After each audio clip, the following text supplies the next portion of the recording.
पर्यन्तं गुरूणामाकृतिं स्मरेत तेन विघ्नाः प्रणश्यन्ति सिद्ध्यन्ति च मनोरथाः।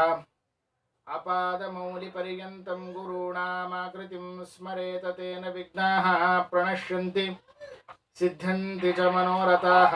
हरिः ओं श्री गुरुभ्यो नमः। हरिः ओं अज्ञानतिमिरच्छेदं बुद्धिसम्पत्प्रदायकं विज्ञानविमलं शान्तं विजयाख्यं गुरुं भजे। ದುರ್ಗಾ ದೇವಿಯ ಸ್ತೋತ್ರ ರೂಪವಾಗಿರುವಂತಹ ಸುಳಾದಿ ವಿಜಯದಾಸರು ಮಾನವ ಎಂತಹ ಕಠಿಣವಾದ ಪ್ರಸಂಗದಲ್ಲಿ ಇರಲಿ, ಏನೇ ಆಪತ್ತು ಇರಲಿ, ಯಾವುದೇ ಕಷ್ಟಗಳಿರಲಿ, ಆ ಎಲ್ಲ ಕಷ್ಟಗಳಿಂದಲೂ ಕೂಡ ದೂರನಾಗಲಿ, ಅವನಿಗೆ ಸಂಪೂರ್ಣ ಕಷ್ಟಗಳು ಪರಿಹಾರ ಆಗುವುದಕ್ಕೆ ದುರ್ಗಾದೇವಿಯ ವಿಶೇಷವಾದ ಆರಾಧನೆ ನಡೆಯಬೇಕು. ಆ ಒಂದು ನಿಟ್ಟಿನಲ್ಲಿ ಮಾನವ ಸಮಾಜಕ್ಕೆ ಮಂತ್ರತುಲ್ಯದಂತೆ ಇರುವಂತಹ ಈ ದುರ್ಗಾ ಸುಳಾದಿಯನ್ನು ರಚನೆ ಮಾಡಿಕೊಟ್ಟಿದ್ದಾರೆ. ದುರ್ಗೆ ಅಂತನ್ನುವವಳು ಕಷ್ಟಗಳನ್ನು ಪರಿಹಾರ ಮಾಡುವಳು. ಆ ದುರ್ಗೆ ಅಜ್ಞಾನವನ್ನು ಪರಿಹಾರ ಮಾಡುವವಳು. ಎಂತಹ ಆಪತ್ತು ಬಂದಾಗಲೂ ಕೂಡ ಸ್ತೋತ್ರ ಮಾಡಿದಾಗ ಅದೇ ಪಂಚಪಾಂಡವರಿಗೆ ಆ ಕಷ್ಟದಿಂದ ಕಾಪಾಡ್ತಾಳೆ, ಅನುಗ್ರಹವನ್ನು ಮಾಡ್ತಾಳೆ. ಅನುಗ್ರಹವನ್ನು ಮಾಡುವುದಷ್ಟೇ ಅಲ್ಲ, ನಿಮಗೆ ಯಾವುದರಿಂದಲೂ ಕೂಡ ತೊಂದರೆ ಇಲ್ಲ ಅಂತನ್ನುವುದನ್ನು ತಿಳಿಸಿಕೊಡ್ತಾಳೆ. ಅತ್ಯಂತ ಅದ್ಭುತವಾದ ಅನುಗ್ರಹ ಯುಧಿಷ್ಠಿರ ಪಂಚಪಾಂಡವರಿಗೆ ಅರ್ಥಾತ್ ಧರ್ಮರಾಜನಿಗೆ ಅದ್ಭುತವಾದ ಅನುಗ್ರಹವನ್ನು ಮಾಡ್ತಾಳೆ. ನೋಡಪ್ಪ ಧರ್ಮರಾಜ, ಇದೇನಿಲ್ಲ, ಪ್ರವಾಸೇ ನಗರೇ ವಾಪಿ ಸಂಗ್ರಾಮೇ ಶತ್ರು ಸಂಕಟೆ ಅಟವ್ಯಾಂ ದುರ್ಗಕಾಂತಾರೆ ಸಾಗರೇ ಗಹನೆ ಗಿರೌ ಏ ಸ್ಮರಿಷ್ಯಂತಿ ಮಾಂ ನಿತ್ಯಂ. ನೋಡಪ್ಪ, ಒಳ್ಳೆ ಊರಿಗೆ ಹೋಗ್ತಾ ಇರಬೇಕಾದಾಗ, ಊರಿನಲ್ಲಿ ಏನೋ ಕಷ್ಟ ಬಂದಾಗ, ಯುದ್ಧದ ಸಂದರ್ಭದಲ್ಲಿ ಶತ್ರುಗಳಿಂದ ಭಯ ಬಂದಾಗ, ಕಾಡಿನಲ್ಲಿ ಪ್ರಯಾಣ ಮಾಡುವಾಗ, ಬೆಟ್ಟದ ಮೇಲಿರುವಾಗ, ಸಾಗರದಲ್ಲಿ ಸಮುದ್ರದಲ್ಲಿ ಪ್ರಯಾಣವನ್ನು ಮಾಡುವಾಗ, ಗುಹೆಯಲ್ಲಿ ಸಂಚಾರವನ್ನು ಮಾಡುವಾಗ, ಹೀಗೆ ಅನೇಕ ಪ್ರಸಂಗದಲ್ಲಿ ಯಾರು ನನ್ನನ್ನು ಸ್ಮರಣೆ ಮಾಡ್ತಾರೆ ನೋಡಿ, ಅವರಿಗೆ ಆ ಕಾಲದಲ್ಲಿ ಇರುವ ಎಲ್ಲ ಕಷ್ಟಗಳನ್ನು ಕಳೆದು ಹಾಕ್ತೇನೆ. ನಿನ್ನ ಮನಸ್ಸಿನಲ್ಲಿ ಇದ್ದದ್ದನ್ನ ನಿನಗೆ ಸಿಗುವಂತೆ ನಾನು ಮಾಡ್ತೇನೆ.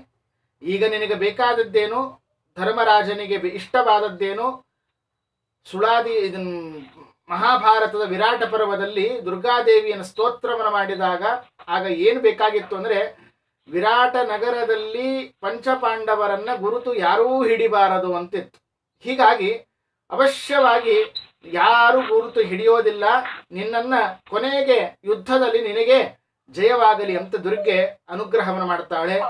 ಹರಿವಂಶದಲ್ಲಿ ಅನೇಕ ದುರ್ಗಾ ಸ್ತೋತ್ರಗಳಿದೆ. ಮಹಾಭಾರತದ ಭೀಷ್ಮ ಪರ್ವದಲ್ಲಿ ಅರ್ಜುನನು ದುರ್ಗಾದೇವಿಯ ಸ್ತೋತ್ರವನ್ನು ಮಾಡಿದ್ದುಂಟು.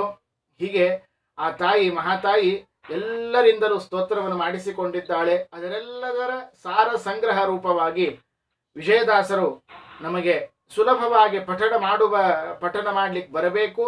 ಅತೀ ಸುಲಭವಾಗಿ ನಮ್ಮ ಬಾಯಿಂದ ಬರುವಂತೆ ಶಬ್ದಗಳ ಜೋಡಣೆಯನ್ನು ಮಾಡಿ ವಿಶೇಷವಾದ ಅರ್ಥಗಳನ್ನು ಅದರಲ್ಲಿ ತುಂಬಿಟ್ಟು ನಮಗೆ ಅನುಗ್ರಹವನ್ನು ಮಾಡಿದ್ದಾರೆ. ಹೆಚ್ಚು ಕಡಿಮೆ ಪ್ರಾಯ ಈ ದುರ್ಗಾ ಸುಳಾದಿಯಲ್ಲಿ 20-22 ಬಾರಿಯಾದರೂ ದುರ್ಗಾ ಅಂತನ್ನುವ ಶಬ್ದ ಬಂದಿದೆ. ಆ ದುರ್ಗಾ ಅಂತನ್ನುವ ಶಬ್ದಗಳು ಬಂದಾಗ ಅಲ್ಲಲ್ಲಿ ಬೇರೆ ಬೇರೆ ಬೇರೆ ಅದಕ್ಕೆ ಹೊಸದಾದ ಒಂದೊಂದು ಅರ್ಥಗಳು ಎಲ್ಲವೂ ಕೂಡ ಉಂಟು. ಅದನ್ನು ತಕ್ಕ ಮಟ್ಟಿಗೆ ತಿಳಿಯಲು ನಾವು ಪ್ರಯತ್ನವನ್ನ ಮಾಡೋಣ. ಮೊಟ್ಟ ಮೊದಲು ದುರ್ಗಾ ಅಂತನ್ನುವ ಶಬ್ದದಿಂದಲೇನೆ ಸುಳಾದಿಯನ್ನ ಪ್ರಾರಂಭವನ್ನು ಮಾಡ್ತಾರೆ ಮಹಾನುಭಾವರು ವಿಜಯದಾಸರು. ದುರ್ಗೆಯೇ ದುಷ್ಟ ಜನ ಸಂಹಾರೇ ಮಹದುಷ್ಟ ಜನ ಸಂಹಾರೇ ದುರ್ಗಾಂತರ್ಗತ ದುರ್ಗೆ ದುರ್ಲಭೆ ಸುಲಭೆ ದುರ್ಗಮವಾಗಿದೆ ನಿನ್ನ ಮಹಿಮೆ ಬೊಮ್ಮ ಭರ್ಗಾದಿಗಳಿಗೆಲ್ಲ ಗುಣಿಸಿದರು. ಎಷ್ಟು ಸುಂದರವಾಗಿ ಮೊಟ್ಟ ಮೊದಲಿಗೆ ದುರ್ಗಾ ಅಂತ ಶಬ್ದವನ್ನು ಇಡ್ತಾರೆ. ದುರ್ಗಾ ಅಂತಂದ್ರೆ ಸದಾ ಅಭಯ ಭೂಮಿತ್ವ, ಸಜ್ಜನರಿಗೆ ಸುಜೀವರಿಗೆ ಸದಾ ಕಾಲ, ಯಾವ ಕಾಲದಲ್ಲಿಯೂ ಸರ್ವತ್ರ ಎಲ್ಲ ಕಡೆಗೂ ಕೂಡ ಎಲ್ಲ ಕಾಲದಲ್ಲಿಯೂ ಕೂಡ ಸುಜೀವರಿಗೆ ಅಭಯಸ್ಥಾನವನ್ನ, ವಿಶೇಷವಾಗಿರುವಂತಹ ಅಭಯ, ಅವರಿಗೆ ಏನಂದ್ರೆ ಭಯ ಬರದೇ ಇದ್ದಂತೆ ಅವರನ್ನ ನೋಡಿಕೊಳ್ತಾಳೆ, ರಕ್ಷಣೆಯನ್ನ ಮಾಡ್ತಾಳೆ. ಆದ್ದರಿಂದಾಗಿ ಅವರಿಗೆ ದುರ್ಗಾ ದುರ್ಗಾ ಎಂದು ಆ ತಾಯಿಗೆ ಕರೀತಾರೆ. ದುರ್ಗೆಯೇ, ದುರ್ಗೆಯೇ ಅಂದ್ರೆ ಎಲ್ಲ ಜೀವರ ಹೃದಯದಲ್ಲಿ ಪರಮಾತ್ಮನ ಜೊತೆಗೆ ನಿಯಾಮಕಳಾಗಿ ನಮ್ಮ ಜೊತೆಗೆ ಇರುವಂಥವಳು, ದೇವರ ಜೊತೆಗೆ ನಮ್ಮ ಹೃದಯದಲ್ಲಿ ಸದಾಕಾಲ ನಮ್ಮಲ್ಲಿ ಇರುವಂಥವಳು. ಆದ್ದರಿಂದಾಗಿ ಅವಳಿಗೆ ದುರ್ಗೆ ಅಂತ ಕರೀತಾರೆ. ದುರ್ಗಾತ್ವಂ ಹೃದ್ಗೃಹಾಶ್ರಯಾತ್. ಅಮ್ಮ ತಾಯಿ, ಹೃದಯ ಎನ್ನುವಂತಹ ಗುಹೆಯಲ್ಲಿ ನೀನು ಸದಾಕಾಲ ವಾಸವಾಗಿದ್ದೀಯ, ಅದಕ್ಕಾಗಿ ನಿನ್ನನ್ನು ದುರ್ಗೆ ಅಂತ ನಾವು ಕರಿತೇವೆ. ಮಹದುಷ್ಟ ಜನ ಸಂಹಾರೆ. ಮಹದುಷ್ಟ ಜನ, ದೊಡ್ಡ ದೊಡ್ಡ ಹರಿಯ ಪರಮಾತ್ಮನನ್ನು ದ್ವೇಷ ಮಾಡುವಂತಹ ಮಹಾಬಲಿಷ್ಠರಾದಂತಹ ಏನೆಲ್ಲ ಅತಿ ದುಷ್ಟರಾದ ರಾಕ್ಷಸರು, ಮಹಿಷಾಸುರ, ವೇತ್ರಾಸುರ, ಮುಖಾಸುರ, ಶುಂಭಾಸುರ, ನಿಶಂಭಾಸುರ, ಹೀಗೆ ದೊಡ್ಡ ದೊಡ್ಡ ರಾಕ್ಷಸರೇನಿದ್ದಾರೆ ನೋಡಿ, ಅವರೆಲ್ಲರನ್ನು ಸಂಹಾರೆ. ಮಹದುಷ್ಟ ಜನ, ದೊಡ್ಡ ದೊಡ್ಡ ಬಲಿಷ್ಠರಾಗಿರುವಂತಹ ದುಷ್ಟ ಜನರನ್ನ ಸಂಹಾರವನ ಮಾಡಿ ಮುಗಿಸ್ತೀಯ. ಅಷ್ಟೇ ಅಲ್ಲದೇನೆ, ಇಷ್ಟೇ ಅಲ್ಲ, ಈ ತಾಯಿ ಮುಂದೆ ಕಲಿಯುಗದ ಕೊನೆ ಭಾಗದಲ್ಲಿಯೂ ಕೂಡ ಅವತಾರವನ ಮಾಡಿ ಎಲ್ಲ ದುಷ್ಟ ಜನರನ್ನು ಸಂಹಾರವನ ಮಾಡಿ ಮುಗಿಸ್ತಾಳೆ. ಇದನ್ನ ನಮಗೆ ಹರಿಸ್ವಸ್ವಾನನ್ನ ಚಿರಾದ ಸದ್ಭಿದೆ ಅಭವತ ಅಂತನ್ನುವ ಕಡೆಗೆ ಸುಮಧ್ವ ವಿಜಯದಲ್ಲಿ ನಮಗೆ ತಿಳಿಸಿಕೊಡ್ತಾರೆ. ಮುಂದೆ ಒಬ್ಬ ಬ್ರಾಹ್ಮಣನ ಮನೆಯಲ್ಲಿ ಈ ತಾಯಿ ಅವತಾರವನ್ನ ಮಾಡಿ ಎಲ್ಲ ಅಸುರರನ್ನ, ಎಲ್ಲ ದುಷ್ಟ ಜನದ ಸ್ವಭಾವ ಇರುವವರನ್ನ ಸಂಹಾರವನ್ನ ಮಾಡಿ ಮುಗಿಸ್ತಾಳೆ. ಪ್ರಳಯ ಆಗುವುದಕ್ಕೆ ಕಾರಣೀಭೂತಳಾಗ್ತಾಳೆ ಅಂತನ್ನುವುದನ್ನ ನಾವು ತಿಳಿದುಕೊಳ್ಳುತ್ತೇವೆ. ಮಹದುಷ್ಟ ಜನ ಸಂಹಾರೆ. ದುರ್ಗಾಂತರ್ಗತ ದುರ್ಗೆ. ದುರ್ಗಾಂತರ್ಗತ ದುರ್ಗೆ ಅಂದ್ರೆ ದುರ್ಗಾ ಅಂದ್ರೆ ನಿಬಿಡವಾದದ್ದು. ದುರ್ಗಾ ಅಂತನ್ನುವ ಶಬ್ದಕ್ಕೆ ಪ್ರವೇಶ ಮಾಡುವುದಕ್ಕೆ ಅತೀ ಭಯವನ್ನು ಹುಟ್ಟಿಸುವಂತಹ ಕಾಡುಗಳು, ಬೆಟ್ಟಗಳು ಅಂತ ಅರ್ಥ. ದುರ್ಗಮವಾಗಿದೆ ಅಂದ್ರೆ ಅತಿ ಭಯಾನಕವಾಗಿರುವಂತಹ ಕಾಡು ಅಂತ ಅರ್ಥ. ಪ್ರವೇಶ ಮಾಡುವುದಕ್ಕೆ ಅಥವಾ ಒಳಗೆ ಪ್ರವೇಶ ಮಾಡುವುದಕ್ಕೆ ಅತೀ ಭಯವನ್ನು ಹುಟ್ಟಿಸುವ ಶಿಖರಗಳಿಂದ, ಬೆಟ್ಟಗಳಿಂದ, ಗುಡ್ಡಗಳಿಂದ ಕೂಡಿರುವ ಆ ಕಾಡಿನಲ್ಲಿ ಇರುವವಳು ದುರ್ಗಾಂತರ್ಗತ. ಆ ಕಾಡಿನೊಳಗೆ ಇರುವವಳು ಯಾರು? ಈ ದುರ್ಗೆ. ಅಂದ್ರೆ ದುರ್ಗಾದೇವಿಯ ವಾಸ ಅದು ಕಾಡಿನಲ್ಲೇ ಇರುತ್ತೆ. ಅದನ್ನೂ ಕೂಡ ಪಾಜಕ ಕ್ಷೇತ್ರದಲ್ಲಿ ನಾವು ನೋಡಬಹುದು. ಅದನ್ನ ಬೇರೆ ಏನೂ ಇಲ್ಲ. ಆ ದುರ್ಗಾ ಬೆಟ್ಟದ ಸುತ್ತಮುತ್ತಲೂ ಕೂಡ ಎಲ್ಲೂ ನೋಡಿದರೂ ಏನೂ ಇಲ್ಲ. ಕಾಡಿನಿಂದ ತುಂಬಿಕೊಂಡದ ಮಧ್ಯದಲ್ಲಿ ಇರುವಂಥವಳು ತಾಯಿ ದುರ್ಗಾದೇವಿ.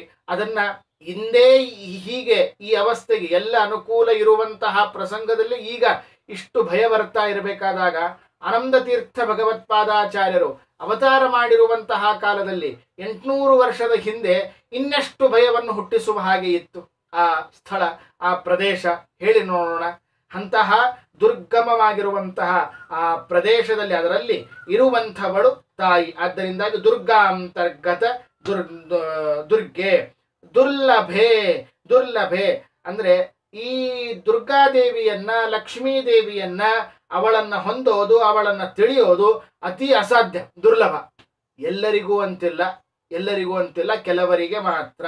ಕೆಲವರಿಗೆ ಅಂದ್ರೆ ತನ್ನ ಪತಿಯಾಗಿರುವಂತಹ ಪರಮಾತ್ಮ, ಆ ಪರಮಾತ್ಮನನ್ನ ಹಾಗೂ ಅವನ ಭಕ್ತರು ಅಂದ್ರೆ ದೇವರನ್ನ ಹಾಗೂ ದೇವರ ಭಕ್ತರನ್ನ ಯಾರು ದ್ವೇಷವನ್ನ ಮಾಡ್ತಾರೆ ನೋಡಿ, ಅಂತಹ ದುಷ್ಟ ಜನರಿಗೆ, ದುರ್ಜನರಿಗೆ ಈ ತಾಯಿ ದುರ್ಗೆ ಅತಿ ದುರ್ಲಭಳಾಗಿದ್ದಾಳೆ. ಸಿಗುವುದಿಲ್ಲ, ಅವರಿಗೆ ಅನುಗ್ರಹವನ್ನೂ ಕೂಡ ಮಾಡುವುದಿಲ್ಲ.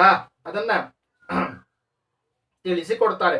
ದುರ್ಲಭೆ, ಅತೀ ದುರ್ಲಭಳಾಗಿದ್ದಿ, ದುರ್ಜನರಿಂದ ಹೊಂದಲು ಅಸಾಧ್ಯಳಾಗಿದ್ದಿ ನೀನು ಅಂತನ್ನುವುದನ್ನ ತಿಳಿಸಿ, ದುಷ್ಟ ಪ್ರಾಪ್ಯತ್ವಾಚ್ಚ ದುರ್ಜನೈಹಿ, ದುಷ್ಟ ಜನರಿಂದ ಹೊಂದಲು ಅಸಾಧ್ಯಳು ತಾಯಿ. ಆದ್ದರಿಂದಾಗಿ ಇವಳಿಗೆ ದುರ್ಲಭೆ ಅಂತೆ ಕರೆಯುವುದು. ಸುಲಭೆ, ಕೇವಲ ದುರ್ಲಭ ಅಷ್ಟೇ ಅಲ್ಲ, ಅತೀ ಸುಲಭಳಾಗಿದ್ದಿ ಅಮ್ಮ ತಾಯಿ, ನೀನು ಅತ್ಯಂತ ಸುಲಭಳಾಗಿದ್ದಿ.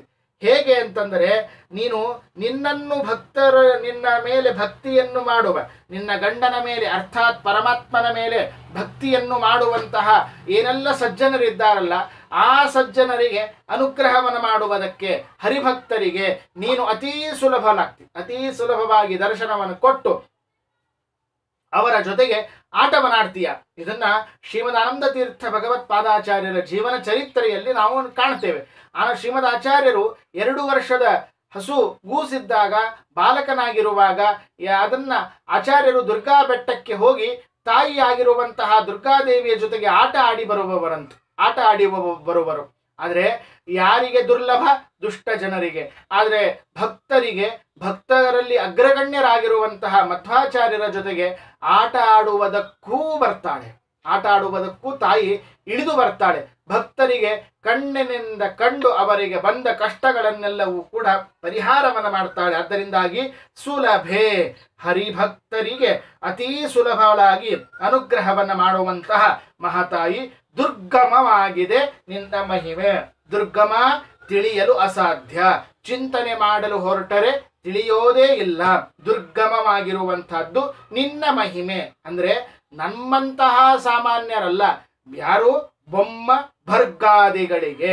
ಭರ್ಗ ಅಂದ್ರೆ ರುದ್ರದೇವರು, ಬೊಮ್ಮ ಅಂದ್ರೆ ಬ್ರಹ್ಮದೇವರು.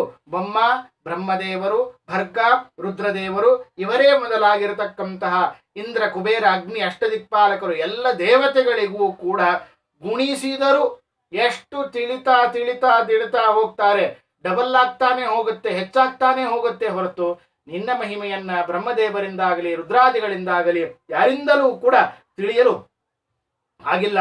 ಅಂತಹ ಮಹಿಮೆಯನ್ನು ಹೊಂದಿದ ಮಹತಾಯಿ. ಆದ್ದರಿಂದಾಗಿ ದುರ್ಗಮವಾಗಿದೆ ನಿನ್ನ ಮಹಿಮೆ, ಅತೀ ಭಯಾನಕ, ಅತೀ ವಿಚಿತ್ರವಾಗಿರುವಂತಹದ್ದು ಅಂತನ್ನುವುದನ್ನ ನಮಗೆ ತಿಳಿಸಿಕೊಡ್ತಾರೆ ಅಂತನ್ನುವುದನ್ನ ಹೇಳಿ, ಜೊತೆಗೆ ವಿಶೇಷವಾಗಿ ಸ್ವರ್ಗ, ಭೂಮಿ, ಪಾತಾಳ ಸಮಸ್ತ ವ್ಯಾಪುತ ದೇವಿ, ವರ್ಗಕ್ಕೆ ಮೀರಿದ ಬಲು ಸುಂದರಿ ಅಂತನ್ನುವುದನ್ನ ಬಹಳ ಸುಂದರವಾಗಿ ತಿಳಿಸಿಕೊಡ್ತಾರೆ. ಈ ಒಂದು ಸ್ವರ್ಗ, ಭೂಮಿ, ಪಾತಾಳ ಸಮಸ್ತ ವ್ಯಾಪುತ ದೇವಿ. ಸ್ವರ್ಗ, ಭೂಮಿ, ಪಾತಾಳ, ಸ್ವರ್ಗ ಲೋಕದಲ್ಲಿ, ಭೂಮಿಯಲ್ಲಿ, ವಿಶೇಷವಾಗಿ ಪಾತಾಳ ಲೋಕದಲ್ಲಿ. ಅಂದ್ರೆ ಒಂದೇ ಒಂದು ಮಾತಿನಲ್ಲಿ ನಮಗೆ ತಿಳಿಸಿಕೊಡ್ತಾರೆ, 3 ಲೋಕದಲ್ಲಿ ಅಂತ ಅರ್ಥ. 3 ಲೋಕದಲ್ಲಿಯೂ ಕೂಡ ಸಮಸ್ತ ವ್ಯಾಪುತ, ಸಮಸ್ತ ಕಡೆಗೆ, ಅಣು ರೇಣು ತೃಣ ಕಾಷ್ಠ ಅಂತ ಏನು ದಾಸರಾಯರು ತಿಳಿಸಿಕೊಟ್ಟಿದ್ದಾರೆ ನೋಡಿ. ದೇವರು ಎಲ್ಲೆಲ್ಲಿ ವಾಸವಾಗಿದ್ದಾನೆಯೋ ಆ ಎಲ್ಲಾ ದೇಶಗಳಲ್ಲಿಯೂ ವಾಸವಾಗುವ ಒಂದು ಯೋಗ್ಯತೆ, ಅದೊಂದು ಮಹಿಮೆ ದುರ್ಗಾದೇವಿಯದುಂಟು. ಆಗಲೇ ಕಪಿಲ ಸುಳಾದಿಯಲ್ಲಾಗಲಿ, ಧನ್ವಂತರಿ ನರಸಿಂಹ ಸುಳಾದಿಯಲ್ಲಿ ನಾವು ಕೇಳಿದ್ದೇವೆ, ಅವ್ಯಾಕೃತ ಆಕಾಶದವರೆಗೂ ಕೂಡ ದೇವರು ವ್ಯಾಪ್ತನಾಗಿದ್ದಾನೆ ಅಂತನ್ನುವ ಮಹಿಮೆಯನ್ನೇನು ಕೇಳಿದ್ದೇವಲ್ಲ, ಅದನ್ನ ಇಲ್ಲಿ ಸ್ಮರಣೆಗೆ ತಂದುಕೊಂಡು ಎಲ್ಲಿ ಯಾವ ದೇಶದವರೆಗೆ ದೇವರು ವ್ಯಾಪ್ತನಾಗಿ ಇರುವವನೋ, ಯಾವ ಕಾಲದವರೆಗೆ ದೇವರು ವ್ಯಾಪ್ತನಾಗಿರುವನೋ ಅಷ್ಟು ದೇಶಗಳಲ್ಲಿ, ಅಷ್ಟೆಲ್ಲಾ ಕಾಲಗಳಲ್ಲಿ, ಅಂದ್ರೆ ಅರ್ಥಾತ್ ಅವ್ಯಾಕೃತ ಆಕಾಶದವರೆಗೂ ಕೂಡ ಸಮಸ್ತ ವ್ಯಾಪಿಸಿಕೊಂಡು ಇದ್ದಿದ್ದಿ ತಾಯಿ ನೀನು. ಅಷ್ಟೇ ಅಲ್ಲದೇನೆ ವರ್ಗಕ್ಕೆ ಮೀರಿದ ಬಲು ಸುಂದರಿ. ಸ್ತ್ರೀ ಸಮಾಜಕ್ಕೆ, ಸ್ತ್ರೀ ವರ್ಗಕ್ಕೇನೆ ಎಲ್ಲರಿಗಿಂತಲೂ ಕೂಡ ಅಮೋಘವಾಗಿರುವಂತಹದ್ದು, ಅತೀ ಸುಂದರವಾಗಿರುವಂತಹ ಸೌಂದರ್ಯವನ್ನು ಹೊಂದಿದ ಮಹತಾಯಿ ನೀನು. ಬಲು ಸುಂದರಿ, ಅತ್ಯಂತ ಸುಂದರಳಾಗಿದ್ದೀಯಂತೆ ನೀನು. ಅದನ್ನ ಮಹಾಭಾರತ ತಾತ್ಪರ್ಯ ನಿರ್ಣಯದಲ್ಲಿ ಬಲು ಸುಂದರವಾಗಿ ನಮಗೆ ತಿಳಿಸಿಕೊಡ್ತಾರೆ. ಏನಂದ್ರೆ ಬ್ರಾಹ್ಮಣರಲ್ಲಿ ಏನು ಇವನು ದೊಡ್ಡ ವ್ಯಕ್ತಿ ಅವನು ಅಂತನ್ನುವುದನ್ನು ಪರಿಗಣನೆ ಮಾಡುವುದಕ್ಕೆ ಏನು ನೋಡ್ತಾರೆ ಅಂತಂದ್ರೆ, ಅವನಲ್ಲಿರುವಂತಹ ವಿದ್ವತ್ತು, ತಪಸ್ಸು, ಅದನ್ನ ನೋಡಿಕೊಂಡು ಅವನು ಹಿರಿಯನು, ಚಿಕ್ಕವನು, ದೊಡ್ಡವನು ಅಂತ ನಿರ್ಣಯವನ್ನ ಮಾಡುವುದು. ಕ್ಷತ್ರಿಯರಲ್ಲಿ ಇವನು ಅತೀ ಉತ್ತಮ ದೊಡ್ಡ ವ್ಯಕ್ತಿ ಅಂತ ಗಣನೆಗೆ ತೆಗೆದುಕೊಳ್ಳುವುದು. ದೇಹದಲ್ಲಿ ಕ್ಷತ್ರಿಯರಿಗೆ ಎಷ್ಟು ಬಲವುಂಟೋ ಆ ವ್ಯಕ್ತಿ ಅಷ್ಟು ದೊಡ್ಡವನಾಗ್ತಾನೆ, ಅಷ್ಟು ಶ್ರೇಷ್ಠತೆಯನ್ನು ಹೊಂದುತ್ತಾನೆ, ಅಷ್ಟು ಅಪಾರವಾಗಿರತಕ್ಕಂತಹ ಮಹಿಮೆಯನ್ನು ಹೊಂದುತ್ತಾನೆ. ಇದು ಕ್ಷತ್ರಿಯನಿಗೆ ಸೀಮಿತ. ಆದರೆ ವೈಶ್ಯನಿಗೆ ಶ್ರೀಮಂತಿಕೆಯಲ್ಲಿ ಎಷ್ಟು ದೊಡ್ಡವನೋ ಅವನು ಅತಿ ಉತ್ತಮನಾಗ್ತಾನೆ. ಹಾಗೆ ಸ್ತ್ರೀ ಸಮಾಜಕ್ಕೆ ಏನಿದೆ, ಸ್ತ್ರೀ ಸಮಾಜಕ್ಕೆ ಅವರು ಉತ್ತಮ ಅಂತ ಕರೆಸಿಕೊಳ್ಳಬೇಕಾದ್ರೆ ಯಾವುದಾದ್ರೂ ಒಂದು ಕ್ವಾಲಿಟಿ, ಏನಾದರೂ ಒಂದು ಗುಣ ಬೇಕಲ್ಲ. ಆ ಗುಣ ಏನು? ಅದಕ್ಕೆ ತಿಳಿಸಿಕೊಡ್ತಾರೆ ತಾತ್ಪರ್ಯ ನಿರ್ಣಯ, ಮಹಾಭಾರತ ತಾತ್ಪರ್ಯ ನಿರ್ಣಯ 2ನೇ ಅಧ್ಯಾಯ 36ನೇ ಶ್ಲೋಕದಲ್ಲಿ ಬಹಳ ಸುಂದರವಾಗಿ ಸ್ತ್ರೀ ಸಮಾಜಕ್ಕೆ ಇವರು ಉತ್ತಮರು ಅಂತ ಕರೆಸಿಕೊಳ್ಳಬೇಕಾದ್ರೆ ಏನಿರಬೇಕು, ಅವರಲ್ಲಿ ಏನಿರಬೇಕು, ಪ್ರಧಾನವಾಗಿ ಏನಿರಬೇಕು ಅಂದ್ರೆ ಯತ್ರ ರೂಪಂ ತತ್ರ ಗುಣಾಃ ಭಕ್ತ್ಯಾದಿಷು ಸ್ತ್ರೀಷು ನಿತ್ಯಶಃ ರೂಪಂ ಹಿ ತತ್ರ ಸ್ಥೂಲ ದೃಷ್ಟೀನಂ ದೃಶ್ಯಂ ವ್ಯಕ್ತೋ ತಥೋ ಹಿ ತತ್. ಸ್ಥೂಲವಾಗಿ ಹೇಳ್ತಾರೆ, ಸ್ಥೂಲವಾಗಿ ಸ್ತ್ರೀಯರಲ್ಲಿ ಅವರಲ್ಲಿ ಇರುವಂತಹ ಸೌಂದರ್ಯ, ಅವರಲ್ಲಿ ಇರುವಂತಹ ರೂಪ, ಆ ರೂಪನೇ ಅವರಿಗೆ ಉತ್ತಮತ್ವಕ್ಕೆ ಕಾರಣ. ಇದು ಸ್ಥೂಲವಾಗಿ. ಅಂತರಂಗದಲ್ಲಿ ನೋಡ್ಲಿಕ್ಕೆ ಹೊರಟ್ರೆ ಅವರ ಭಕ್ತಿ, ದೇವರಲ್ಲಿ ಮಾಡುವಂತಹ ನಿತಾಂತವಾದ ಭಕ್ತಿ, ಅವರಲ್ಲಿರುವಂತಹ ದೇಹದ ಗುಣಗಳು ಎಲ್ಲ ಅದು ಉತ್ತಮತ್ವಕ್ಕೆ ಕಾರಣ. ಆದರೆ ಸಾಮಾನ್ಯವಾಗಿ ನಾವು ಹೇಳೋದಾದ್ರೆ, ಸರ್ವೇ ಸಾಮಾನ್ಯವಾಗಿ ಹೇಳೋದಾದ್ರೆ, ಯಾರು ಸುಂದರರೋ ಅವರು ಉತ್ತಮ ಸ್ತ್ರೀಯರಲ್ಲಿ. ಇದು ಸ್ಥೂಲವಾಗಿ ನಮಗೆ ತಿಳಿಸಿಕೊಡ್ತಾರೆ ಆಚಾರ್ಯರು ತಿಳಿಸಿಕೊಡೋದು. ಆ ಒಂದು ನಿಟ್ಟಿನಲ್ಲಿ ನೋಡ್ಲಿಕ್ಕೆ ಹೊರಟರೆ ವರ್ಗಕ್ಕೆ ಮೀರಿದ ಬಲು ಸುಂದರಿ. ಆ ವರ್ಗ, ಸ್ತ್ರೀಯರ ವರ್ಗ ಅಂತೇನು ಉಂಟಲ್ಲ, ಆ ಗುಂಪಿಗೇನೆ ಮೀರಿದ್ದು ನಿಂದು ಅಂತಹ ಸೌಂದರ್ಯವನ್ನು ಹೊಂದಿದ ಮಹಾತಾಯಿ ನೀನು. ಅಂದ್ರೆ ಲಕ್ಷ್ಮೀದೇವಿಯ ಸೌಂದರ್ಯ ಎಷ್ಟಿದೆ ಅಂತ ಅನ್ನೋದನ್ನು ಬಾಯಿ ಮಾತಿಂದ ಹೇಳಬಹುದು. ಆದರೆ ಎಲ್ಲೂ ಕೂಡ ವರ್ಣನೆಯನ್ನ ಮಾಡಿದ್ದನ್ನ ಅದನ್ನ ನಮಗೆ ನಮ್ಮಂತಹ ಮಂದಮತಿಗಳಿಗೆ, ಇವತ್ತಿನ ಸಮಾಜದ ಕಲಿಯುಗದಲ್ಲಿ ಇರುವಂತಹ ನಮ್ಮಂಥವರಿಗೆ ತಿಳಿಯುವಂತೆ ಹೇಳಬೇಕಾದ್ರೆ ಗೊತ್ತಾಗೋದಿಲ್ಲ. ಇಲ್ಲಿ ಎಲ್ಲೂ ಕೂಡ ವರ್ಣನೆ ಕಡಿಮೆ, ಭಾರಿ ಸುಂದರ ರೂಪ ಅಂತ ಒಂದು ಮಾತು ಹೇಳಿಬಿಡ್ತಾರೆ. ಆದರೆ ಮಹಾಭಾರತದಲ್ಲಿ ವಿರಾಟ ಪರ್ವದಲ್ಲಿ ದ್ರೌಪದಿ ದೇವಿಯ ಸೌಂದರ್ಯವನ್ನ ವಿರಾಟ ರಾಜನ ಹೆಂಡತಿ ಸುದೇಶ್ನೆ ವರ್ಣನೆ ಮಾಡ್ತಾಳೆ. ಬಹಳ ಸುಂದರವಾಗಿ ವರ್ಣನೆ ಮಾಡ್ತಾಳೆ. ಆ ವರ್ಣನೆಯನ್ನು ಕೇಳ್ಕೋಬೇಕು ಅಂದ್ರೆ ಈ ದ್ರೌಪದಿ ಯಾರಿವಳು? ಭಾರತೀ ದೇವಿ. ಭಾರತೀ ದೇವಿಗಿಂತಲೂ ಕೂಡ ಅನಂತ ಪಟ್ಟು ಸೌಂದರ್ಯವನ್ನು ಹೆಚ್ಚು ಇದ್ದದ್ದು ಲಕ್ಷ್ಮಿಗೆ. ಅದನ್ನ ದ್ರೌಪದಿಯ ಸೌಂದರ್ಯವನ್ನು ಕೇಳಿ ಇವಳಿಗಿಂತಲೂ ಕೋಟಿ ಅನಂತ ಪಟ್ಟು ಹೆಚ್ಚು ಸೌಂದರ್ಯ ನಮ್ಮ ತಾಯಿ ಮಹಾತಾಯಿ ಜಗಜ್ಜನನಿಗೆ ಇದೆ ಅಂತನ್ನೋದನ್ನ ಊಹೆ ಮಾಡಲಿಕ್ಕೆ, ಕಲ್ಪನೆ ಮಾಡಲಿಕ್ಕೆ ಇದೊಂದು ನಮಗೆ ಸಹಾಯ ಆಗಬಹುದು. ಏನದು? ಸುದೇಶ್ನೆ ದ್ರೌಪದಿಗೆ ಏನೆಂದು ವರ್ಣನೆ ಮಾಡ್ತಾಳೆ? ಬಹಳ ಸುಂದರವಾಗಿ ವರ್ಣನೆ ಮಾಡ್ತಾಳೆ, ಅತೀ ಸುಂದರವಾಗಿ ವರ್ಣನೆ ಮಾಡ್ತಾಳೆ. ಕೊನೆಯ ಕಾಲದಲ್ಲಿ ಯಾವಾಗ ಕೀಚಕನನ್ನ ಭೀಮಸೇನ ದೇವರು ಗುದ್ದಿ ಅವನನ್ನೊಂದು ಪಿಂಡದಂತೆ ಮಾಡಿ ಸಂಹಾರವನ್ನು ಮಾಡಿಬಿಡ್ತಾರೋ, ಅದು ತನ್ನ ತಮ್ಮ ಸತ್ತ ಭಯದಿಂದಾಗಿ ದ್ರೌಪದಿಗೆ ಹೇಳ್ತಾಳೆ, ಅಮ್ಮ ತಾಯಿ ನಿನ್ನ ಸಾಕು, ನನ್ನೂರು ಬಿಟ್ಟು ಹೋಗಿಬಿಡು, ನೀನು ಬಿಟ್ಟು ಬಿಡು ಸಾಕು. ಯಾಕೆ ಅಂದ್ರೆ ನಿನ್ನ ಮೇಲೆ ನನಗೇನೋ ಒಂದು ವಿಶ್ವಾಸ ಇರಬಹುದು, ಆದರೆ ನನ್ನ ಗಂಡನ ಮೇಲೆ ನನಗೆ ವಿಶ್ವಾಸ ಇಲ್ಲ. ನಿನ್ನ ಸೌಂದರ್ಯಕ್ಕೆ ಅವನೂ ಏನಾದ್ರೂ ಮೋಸ ಹೋದ್ನ ಅಥವಾ ನಿನಗೇನ ವಶ ಆದ ಅಂತಂದ್ರೆ ಆ ಪಂಚ ಗಂಧರ್ವರು ಬಂದು ನನ್ನ ಗಂಡನ್ ಕೊಂದು ಬಿಡ್ತಾರೋ, ಭಯ ಇದೆ, ಹೋಗು. ಇಲ್ಲಮ್ಮ ನಾನು ಮುಖ ಮುಚ್ಚಿಕೊಂಡು ಓಡಾಡ್ತೇನೆ, ಏನೆಲ್ಲ ಹೇಳಿದ್ರು ಕೂಡ ಆಗ ಒಂದು ಮಾತು ಹೇಳ್ತಾಳೆ. ಆಗ ಸುದೇಶ್ನೆ ವಿರಾಟ ರಾಜನ ಹೆಂಡತಿ ಒಂದು ಮಾತನ್ನು ಹೇಳ್ತಾರೆ, ಅಮ್ಮ ತಾಯಿ ನೀನು ಬಂದು ಎಷ್ಟು ದಿವಸ ಆಯ್ತು ಇಲ್ಲಿ ನನ್ನ ಮನೆಗೆ? ವಿರಾಟ ಪರ್ವದಲ್ಲಿ ವಿರಾಟ ನಗರಕ್ಕೆ 10 ತಿಂಗಳ ಮುಗಿದೋಯ್ತು. 10 ತಿಂಗಳ ಹಿಂದೆ ನೀನೇನು ಬರ್ತಾ ಇದ್ದಿ ನೋಡು, ನೀನು ಊರಿನೊಳಗೆ ಪ್ರವೇಶವನ್ನು ಮಾಡ್ತಾ ಇರಬೇಕಾದಾಗ ನನ್ನ ಉಪ್ಪರಿಗೆ ಅಂದ್ರೆ ಮನೆಯ ಟೆರಸ್ ಮೇಲೆ ನಾನು ನಿಂತಿದ್ದೆ. ಮೇಲೆ ನಿಂತದ್ದು ನೀ ಬರೋದನ್ನು ನೋಡ್ತಾ ಇರಬೇಕಾದಾಗ ನಿನ್ನ ಸೌಂದರ್ಯವನ್ನು ನೋಡಿ ನನಗೆ ಮೋಹ ಆಗಿದೆ. ಒಂದನೇದ್ದು. ಎರಡನೇದ್ದನ್ನು ಹೇಳ್ತೀನಿ ಕೇಳು, ನಿನ್ನ ಸೌಂದರ್ಯವನ್ನು ನೋಡಿ ಅಲ್ಲಿ ನೀನು ಯಾವ ದಾರಿಯಲ್ಲಿ ಬರ್ತಾ ಇದ್ದಿ ನೋಡು, ದಾರಿಯಲ್ಲಿ ಬರುವ ಗಿಡಗಳಿಗೂ ಕೂಡ ನಿನ್ನನ್ನು ಮುಟ್ಟಬೇಕು ಅಂತನ್ನುವ ತವಕದಿಂದ ಗಿಡಗಳು ಬಾಗಿ ನಿನ್ನ ದೇಹ ಸ್ಪರ್ಶವನ್ನು ಮಾಡ್ಲಿಕ್ಕೆ ಪ್ರಯತ್ನವನ್ನು ಮಾಡ್ತಾ ಇತ್ತು. ಅಂದ್ರೆ ಅರ್ಥ ಏನು ಗೊತ್ತಾ? ಗಿಡಗಳಿಗೂ ಜೀವ ಉಂಟು, ಅವಕ್ಕೂ ಮೋಹ ಉಂಟು. ಅಂತಹ ಗಿಡಗಳಿಗೂ ಕೂಡ ಮೋಹವನ್ನು ಹುಟ್ಟಿಸುವ ಸೌಂದರ್ಯ ನಿನ್ನದಿದೆ ಅಂದಮೇಲೆ ಈ ವಿರಾಟ ಪರ್ವನಿಗೇನು ದೊಡ್ಡದು, ವಿರಾಟ ರಾಜನಿಗೇನು ದೊಡ್ಡದು ಅಂತ ಆ ತಾಯಿ ಸುದೇಶ್ನೆ ನಮಗೆ ತಿಳಿಸಿಕೊಡ್ತಾಳೆ. ಯಾಕೆ ಇದನ್ನು ಸ್ಮರಣೆ ಮಾಡಿದೆ ಅಂದ್ರೆ, ಇಂತಹ ಸೌಂದರ್ಯವತಿಯಾಗಿರತಕ್ಕಂತಹ ಮಹಾತಾಯಿ ದ್ರೌಪದಿ ದೇವಿ ಅವಳ ತಾಯಿಯ ಸ್ಥಾನದಲ್ಲಿ ಹೊಂದಿರುವಂತಹ ಈ ದುರ್ಗೆಗೆ ಎಷ್ಟಿರಬಹುದು ಹೇಳಿ? ಅದನ್ನ ಶಬ್ದಗಳು ನಮ್ಮಲ್ಲಿ ಇಲ್ಲ, ಶಬ್ದಗಳೇ ಇಲ್ಲ. ಅಷ್ಟು ಸೌಂದರ್ಯವನ್ನ ಇದ್ದದ್ದು. ಅದಕ್ಕೆ ದಾಸರಾಯರು ಹೆಚ್ಚು ವರ್ಣನೆ ಮಾಡ್ಲಿಕ್ಕೆ ಹೋಗ್ಲಿಲ್ಲ, ಒಂದೇ ಶಬ್ದದಲ್ಲಿ ಇಟ್ಟುಬಿಟ್ರು, ಮುಗಿಸಿದರು. ವರ್ಗಕ್ಕೆ ಮೀರಿದ ಬಲು ಸುಂದರಿ ದೇವಿ ಅಮ್ಮ ತಾಯಿ, ಈ ಒಳ್ಳೆ ಸ್ತ್ರೀಯರ ಸಮಾಜಕ್ಕೆ ಸ್ತ್ರೀಗಿಂತಲೂ ಗುಣಯುಕ್ತ ರೂಪ ಅತೀ ಉತ್ತಮವಾಗಿದ್ದು ಯಾರಿಗೆ ಇರುತ್ತೋ, ಜ್ಞಾನ ಭಕ್ತ್ಯಾದಿ ಗುಣಗಳಲ್ಲಿ ಇರ್ತಾರೋ ಅವರು ಸದಾ ಉತ್ತಮರು ಅಂತ ಹೇಳ್ತಾರೆ. ಅದರಲ್ಲಿ ಒಂದು ರೂಪವೂ ಇದೆ. ಅಂತಹ ರೂಪದಿಂದ ಹೊಂದಿದ ಮಹತಾಯಿ ನೀನು ಅಂತನ್ನುವುದನ್ನ ತಿಳಿಸಿ, ದುರ್ಗುಣದವರ ಬಾಧೆ ಬಹಳವಾಗಿದೆ ತಾಯೇ. ದುರ್ಗುಣ ಯಾವುದು? ತಮೋಗುಣ. ಆ ತಮೋಗುಣದ ಸ್ವರೂಪವನ್ನ ಹೊಂದಿದವರು ಯಾರು ಅಂದ್ರೆ ತಮೋಗುಣ ಹೆಚ್ಚು ಯಾರಲ್ಲಿ ಹೆಚ್ಚು ಇರುತ್ತೆ? ಕಲ್ಯಾದಿ ದೈತ್ಯರಲ್ಲಿ ಹೆಚ್ಚಿರುತ್ತೆ. ಆ ಕಲ್ಯಾದಿ ದೈತ್ಯರಲ್ಲಿ ಹೆಚ್ಚು ಆ ತಮೋಗುಣ ಇದ್ದದ್ದಕ್ಕಾಗಿ ಆ ದೈತ್ಯರ ಬಾಧೆ ನನಗೆ ಹೆಚ್ಚಾಗಿದೆ ಅಂತ ಅಭಿಪ್ರಾಯ. ದುರ್ಗುಣದವರ ಭಾವ, ಕೆಟ್ಟ ಗುಣವನ್ನು ಹೆಚ್ಚು ಹೊಂದಿದವರು, ಕೆಟ್ಟ ಗುಣಗಳು ಉಳ್ಳವರು, ಆ ರಾಕ್ಷಸರ ಬಾಧೆ ತಾಯಿ ನನಗೆ ತುಂಬ ಬಹಳವಾಗಿದೆ, ನನ್ನನ್ನು ರಕ್ಷಣೆಯನ್ನ ಮಾಡು. ಆ ಬಾಧರು ಇದ್ದಾರೆ, ಅವರಿಂದ ನನಗೆ ತುಂಬ ಕಷ್ಟ ಆಗ್ತಾ ಇದೆ. ದುರ್ಗಾ ಸ್ತೋತ್ರದಲ್ಲಿ ಸ್ತೋತ್ರವನ್ನು ಮಾಡ್ತಾನೆ ಅರ್ಜುನ. ತ್ರಾಹಿಮಾಂ ಸರ್ವಭೂತೇಭ್ಯೋ ನಾರಾಯಣಿ ನಮೋಸ್ತುತೆ, ತ್ರಾಯಸ್ವ ಸರ್ವ ದುಃಖೇಭ್ಯೋ ದಾನವಾನಾಂ ಭಯಂಕರಿ. ಅಮ್ಮ ತಾಯಿ, ನನ್ನನ್ನು ರಕ್ಷಣೆ ಮಾಡು. ಎಲ್ಲ ದುಃಖವನ್ನು ನಮಗೆ ಕೊಡುವಂತಹ ರಾಕ್ಷಸರೇನಿದ್ದಾರೆ, ರಾಕ್ಷಸರಿಂದ ರಕ್ಷಣೆ ಮಾಡು. ಸರ್ವಭೂತೇಭ್ಯ, ಎಲ್ಲ ಭೂತ ರಾಶಿಗಳಿಂದಲೂ ಕೂಡ ನನ್ನನ್ನು ರಕ್ಷಣೆ ಮಾಡು.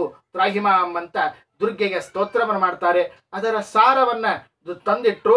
ದುರ್ಗುಣದವರ ಬಾಧೆ ಬಹಳವಾಗಿದೆ ತಾಯೇ, ಅತೀ ಕಷ್ಟ ಆಗ್ತಾ ಇದೆ, ಆದ್ದರಿಂದಾಗಿ ನನ್ನನ್ನು ರಕ್ಷಣೆ ಮಾಡುವಂತ ತಿಳಿಸಿ, ದುರ್ಗತಿ ಹರೇ. ಯಾರು ನಿನ್ನನ್ನು ಆರಾಧನೆ ಮಾಡ್ತಾರೋ, ಯಾರು ನಿನ್ನನ್ನ ಹಾಗೂ ದೇವರನ್ನ ಪಂಚಭೇದಗಳನ್ನ ತಿಳಿದುಕೊಂಡು ದೇವರನ್ನ ವಿಶೇಷವಾಗಿ ಆರಾಧನೆಯನ್ನು ಮಾಡ್ತಾರೋ ಅವರಿಗೆ ದುರ್ಗತಿ, ಕೆಟ್ಟ ಗತಿ ಬರುವುದೇನಿದೆ ನೋಡು, ಅದನ್ನ ಹರೇ, ನಾಶವನ್ನ ಮಾಡ್ತಿ. ನೀಚ ಯೋನಿ ಅಥವಾ ನರಕಾದಿಗಳಿಗೆ ಹೋಗುವುದೇನಿದೆ ನೋಡಿ, ಅದನ್ನ ತಪ್ಪಿಸಿ ಅತಿ ಉತ್ತಮವಾದ ಗತಿಯನ್ನು ಬರುವಂತೆ ಮಾಡ್ತಿ. ಆದ್ದರಿಂದಾಗಿ ದುರ್ಗತಿ ಹರೇ. ನಾನು ಪೇಳುವುದೇನು? ವಿಜಯರಾಯರು ಕೇಳ್ತಾರೆ, ಅಮ್ಮ ತಾಯಿ, ನನಗೆ ಯಾವ ದುರ್ಗತಿ ಬರುತ್ತೆ ಅಂತ ನಿನಗೆ ಗೊತ್ತು. ಯಾಕೆ? ನೀನು ಸರ್ವಜ್ಞಳು, ನಿತ್ಯ ಮುಕ್ತಳು, ಪರಮಾತ್ಮನ ಮಡದಿಯಾಗಿದ್ದಿ. ಈ ಒಂದು ನಿಟ್ಟಿನಲ್ಲಿ ನೋಡಲು ಹೊರಟರೆ ದುರ್ಗತಿ ಹರೇ, ನನಗೆ ಯಾವುದು ಕೆಟ್ಟ ಗತಿ ಬರುವುದಿದೆ ಅಂತ ನಿನಗೆ ಗೊತ್ತಿದೆ. ನಾನೇನು ಪೇಳುವುದೇನು? ನಾನು ಪೇಳಲಿಕ್ಕೆ ಸಾಧ್ಯನೇ ಇಲ್ಲ. ಅಷ್ಟೇ ಅಲ್ಲ, ಬರೇ ದುರ್ಗತಿ ಹೋಗೋದಿಲ್ಲ, ಗತಿ ಶಬ್ದಕ್ಕೆ ಹೋಗುವುದು ಅಂತ ಅರ್ಥ. ಹೋಗುವುದು ಅಂತನ್ನೋ ಶಬ್ದಕ್ಕೆ ಏ ಗತ್ಯರ್ಥಾಹ ತೇ ಜ್ಞಾನಾರ್ಥಕಾಹ ಅಂತನ್ನುವಂತಹ ಒಂದು ಶಾಸ್ತ್ರದ ನೇಮ. ಅಂದ್ರೆ ಯಾವುದಕ್ಕೆ ಹೋಗುತ್ತೇನೆ ಅಂತ ಅರ್ಥವನ್ನು ಮಾಡ್ತೇವೆ ನೋಡಿ, ಆ ಶಬ್ದಕ್ಕೆ ಜ್ಞಾನವೂ ಅಂತೂ ಅರ್ಥವನ್ನು ಮಾಡಬೇಕಂತಿದೆ. ದುರ್ಗತಿ ಅಂದ್ರೆ ಈಗೇನಾಯ್ತು? ನನ್ನ ಗತಿ ಏನಿದೆ ಅದನ್ನು ಪರಿಹಾರ ಮಾಡು. ನಾನು ಯಾವ ಯೋನಿಯಲ್ಲಿ ಹೋಗ್ತೇನೆ ಅದನ್ನು ಪರಿಹಾರ ಮಾಡು. ಗತಿ ಶಬ್ದಕ್ಕೆ ಇನ್ನೊಂದು ಏನರ್ಥ ಆಯ್ತು? ಜ್ಞಾನ ಅಂತ ಅರ್ಥ ಆಯ್ತು. ದುರ್ಗತಿ, ನನ್ನಲ್ಲಿ ಕೆಟ್ಟ ವಿಚಾರಗಳೇನು ಬರುತ್ತೆ ನೋಡು, ಆ ಜ್ಞಾನಗಳೇನಿರುತ್ತೆ ನೋಡು. ಅಂದ್ರೆ ದೇವರೇ ಸರ್ವೋತ್ತಮನಲ್ಲ, ನಾನೇ ದೊಡ್ಡವನು, ನಾನು ಅಂತನ್ನುವಂತಹ ದುರಭಿಮಾನ, ನೀಚ ಅತ್ಯಂತ ಕೃಷಿಕವಾಗಿರುವಂತಹ ಕೆಟ್ಟ ಸ್ವಭಾವ, ಇದೆಲ್ಲ ಏನಿದೆ ನೋಡು, ಅದನ್ನ ದುರ್ಗತಿ. ನಾನೇನು ಪೇಳುವುದು? ನನಗೆ ಹೇಳೋದು ಸರ್ವಥಾ ಸಾಧ್ಯವಿಲ್ಲ. ಅದೆಲ್ಲ ನಿನಗೆ ತಿಳಿದಿದೆ. ನನಗೇನು ದುರ್ಗತಿ, ದುರ್ಬುದ್ಧಿ, ಕೆಟ್ಟನಿ ಯೋನಿಗೆ ಹೋಗೋದಿದೆ, ಅದೆಲ್ಲ ನಿನಗೆ ಗೊತ್ತಿದ್ದದ್ದು. ನಾನು ಹೇಳೋದು ಬೇಕೇ ಆಗಿಲ್ಲ. ಅದನ್ನು ತಿಳಿದುಕೋ. ಅದರಂತೆ ನನಗೆ ಹರೇ, ಅದೆಲ್ಲವನ್ನು ಅಜ್ಞಾನವನ್ನು ನಾಶ ಮಾಡು, ನೀಚ ಯೋನಿಯನ್ನ ನಾಶ ಮಾಡು, ನರಕಾದಿಗಳನ್ನೆಲ್ಲವನ್ನು ನಾಶ ಮಾಡು ಅಮ್ಮ ತಾಯಿ ಅಂತ ಪ್ರಾರ್ಥನೆಯನ್ನ ಮಾಡುತ್ತಾ ಇದ್ದಾರೆ. ಅಷ್ಟೇ ಅಲ್ಲದೆ ದುರ್ಗಂಧವಾಗಿದೆ ಸಂಸ್ಕೃತಿ ನೋಡಿದರೆ ನಿರ್ಗಮನ ಕಾಣೆವಮ್ಮ. ಅಮ್ಮ ತಾಯಿ, ಪ್ರಪಂಚ ಏನಿದೆಯಲ್ಲ, ಸಂಸಾರ ಪ್ರಪಂಚದಲ್ಲಿ ದುರ್ಗಂಧವಾಗಿದೆ. ಎಲ್ಲೇ ಹೋಗಿ ಏನೇ ಮಾಡೋಣಂತ ಎಲ್ಲ ಕಡೆಗೂ ಕೂಡ ಈ ದ್ವೇಷ, ಅಸೂಯೆ, ಮಾತ್ಸರ್ಯ, ಮೋಸ, ವಂಚತನ, ಒಬ್ಬರಿಗೆ ಒಂದು ಇನ್ನೊಬ್ಬರಿಗೆ ಮತ್ತೊಂದು, ಈ ಥರದ್ದವನ್ನು ಮಾಡುವುದಾಗಲಿ ಅಥವಾ ಮತ್ತೊಬ್ಬರಿಗೆ ಬರೇ ಬಾರಪ್ಪ ನಿನಗೆಲ್ಲ ಮಾಡ್ತೇನೆ ಅಂತ ಹೇಳುವುದು, ಮೋಸವನ್ನು ಮಾಡಿಬಿಡೋದು, ಈ ಥರದ್ದು ದ್ವೇಷ, ಅಸೂಯೆ, ವಂಚನೆ ಅಂತನ್ನುವಂತಹ ದುರ್ಗಂಧ ಏನಿದೆ ನೋಡು, ಈ ಸಂಸ್ಕೃತಿ ಅಂದರೆ ಸಂಸಾರ. ಆ ಸಂಸಾರದಲ್ಲಿ ನಾನು ನೋಡಿದೆ ಎಲ್ಲ ಕಡೆಗೂ ಕೂಡ ಎಲ್ಲೂ ಗಂಧ ಅತ್ಯುತ್ತಮವಾಗಿರುವಂತಹದ್ದು ಅಂತ ಕಾಣ್ತಾ ಇಲ್ಲ. ತಿನ್ನುವ ಆಹಾರ, ನನ್ನ ಬೆಳೆಯುವಂತಹ ಇದರಲ್ಲಿ, ಕೊನೆಗೆ ಸಂಸ್ಕಾರದಲ್ಲಿ ಎಲ್ಲ ಕಡೆಗೆ ದುರ್ಬುದ್ಧಿ ತುಂಬಿಕೊಂಡಿದೆ ಅಮ್ಮ ತಾಯಿ. ಅದರಿಂದಾಗಿ ನಾನು ಏನು ಮಾಡಿದರೂ ಕೂಡ ಹೋಗ್ಲಿ, ಪಂಚ ಇಂದ್ರಿಯಗಳಿಂದ ಏನೆಲ್ಲ ಸ್ವೀಕಾರವನ್ನು ಮಾಡ್ತೇನೆ, ಅಲ್ಲಿಯೂ ಕೂಡ ದುರ್ಗಂಧ ತುಂಬಿಕೊಂಡು ಬಿಟ್ಟಿದೆ. ಅದರಿಂದಾಗಿ ಸಂಸಾರ ಅಂತನ್ನೋದೇ ಕೆಟ್ಟ ಭಯಾನಕವಾಗಿರುವಂತಹ ಒಂದು ದುರ್ಗಂಧದಿಂದ ತುಂಬಿಕೊಂಡಿದ್ದು, ನಾನು ಅದನ್ನ ಪರಿಹಾರ ಮಾಡಬೇಕು, ಅದರಿಂದ ಹೊರಗೆ ಬರಬೇಕು, ಏನಾದರೂ ಕೂಡ ಅಲ್ಲಿಂದ ನಾನು ಪಾರಾಗಬೇಕು ಅಂತ ಎಷ್ಟು ಪ್ರಯತ್ನವನ್ನು ಮಾಡಿದರೆ ಗಮನ ನಿರ್ಗಮನ, ನಿರ್ಗಮನ ಅಂದ್ರೆ ಹೊರಗೆ ಬರುವುದು ಅಂತ ಅರ್ಥ. ಅಲ್ಲಲ್ಲಿ ಬಸ್ ಸ್ಟ್ಯಾಂಡ್ ಅಲ್ಲಿ ಅಥವಾ ಏರ್ಪೋರ್ಟ್ ಅಲ್ಲಿ ಗಮನ ನಿರ್ಗಮನ ಅಂತ ಹಾಕಿರ್ತಾರೆ. ನಿರ್ಗಮನ ಅಂದ್ರೆ ಹೊರಗೆ ಬರೋದು ಅಂತ ಅರ್ಥ. ಅಂದ್ರೆ ಈ ಸಂಸಾರದಿಂದ ಸಂಸ್ಕೃತಿಯಿಂದ ಸಂಸಾರದಿಂದ ನಿರ್ಗಮನ ಹೊರಗೆ ಬರುವುದನ್ನ ಕಾಣೆವಮ್ಮ. ಎಲ್ಲಿ ಹೋದ್ರೂ ಕೂಡ ಕೊನೆಗೆ ಒಂದು ಬಾಗಿಲು ಬಂದೇ ಬಿಡುತ್ತೆ, ಅದು ಮುಚ್ಚೇ ಬಿಡ್ತೇನೆ, ಕೊನೆಗೆ ಅದನ್ನು ಹೊಳ್ಳಿದ್ರೆ ಸಂಸಾರನೇ. ಅದರಿಂದಾಗಿ ಆ ಸಂಸಾರದ ಬಾಗಿಲನ್ನು ತೆರೆದು ಮೋಕ್ಷಕ್ಕೆ ಕರೆದುಕೊಂಡು ಹೋಗಮ್ಮ. ಈ ಸಂಸಾರದ ದುಃಖ ಸಾಕಾಗಿ ಹೋಗಿದೆ, ಜನ್ಮದ ದುರ್ಗಂಧ ಸಾಕಾಗಿದೆ, ಮರಣದ ಭಯ ಸಾಕಾಗಿದೆ, ಒಳ್ಳೆ ಅಂತ ನಮಗೆ ಅವರು ತಾಯಿಗೆ ದುರ್ಗೆಗೆ ಸ್ತೋತ್ರವನ್ನ ಮಾಡ್ತಾರೆ. ಅಷ್ಟೇ ಅಲ್ಲದೇನೆ ಮಂಗಳಾಂಗೆ, ಅಂಗ ಸರ್ವಾಂಗಗಳು, ಕೈ ಕಾಲು ಕಣ್ಣು ಮೂಗು ಹೀಗೆ ಇಟ್ಟುಕೊಳ್ಳಬಹುದು, ಅಥವಾ ಅಂಗ ಉಪಾಂಗಗಳು ಅಂತ ಇಟ್ಟುಕೊಂಡು ಮಂಗಳಾಂಗೆ, ಅಮ್ಮ ತಾಯಿ ನಿನ್ನ ಸರ್ವಾಂಗಗಳೆಲ್ಲವೂ ಕೂಡ ಮಂಗಳವಾಗಿದೆ. ಯಾರು ಮಂಗಳ ಮೂರ್ತಿಯಾಗಿರ್ತೀಯಲ್ಲ ಅಮ್ಮ ತಾಯಿ, ನೀನು ಅವಳನ್ನ ನಿನ್ನನ್ನ ಮಂಗಳ ಅಂತ ಆರಾಧನೆ ಮಾಡಿದವರೇ ಅವರ ಅಂಗಾಂಗಗಳನ್ನು ನೀನು ಮಂಗಳವನ್ನಾಗಿ ಮಾಡ್ತಿ.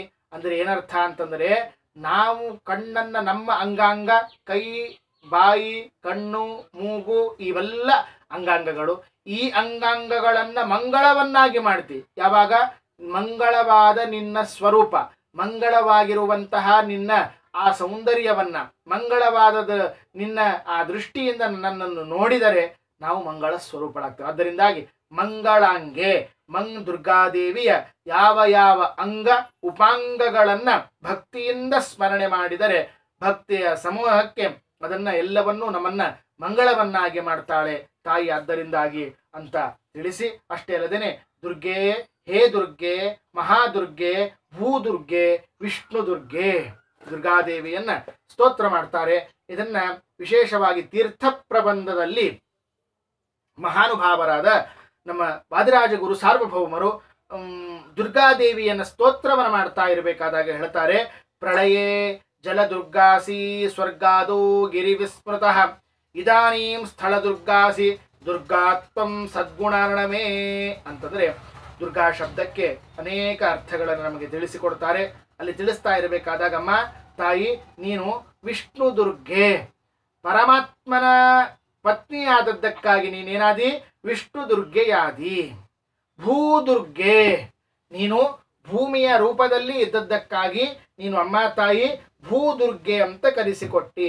ಅಂದ್ರೆ ಇರುವಾಗ ಸ್ಥಿತಿ ಕಾಲ, ಸೃಷ್ಟಿ ಸ್ಥಿತಿ ಪ್ರಳಯ, ಸೃಷ್ಟಿಯಾಗುವುದು, ಸ್ಥಿತಿ ಇರುವುದು, ಪ್ರಳಯ ನಾಶ ಆಗುವುದು. ಇದಾನೀಂ ಸ್ಥಿತಿ ಕಾಲದಲ್ಲಿ, ಈ ಕಾಲದಲ್ಲಿ ದುರ್ಗಾದೇವಿಯನ್ನೇನಂತ ಕರಿಬೇಕು ನಾವು? ಭೂದುರ್ಗೆ, ಭೂದುರ್ಗಿಯಾಗಿದ್ದೀಯಮ್ಮ ತಾಯಿ.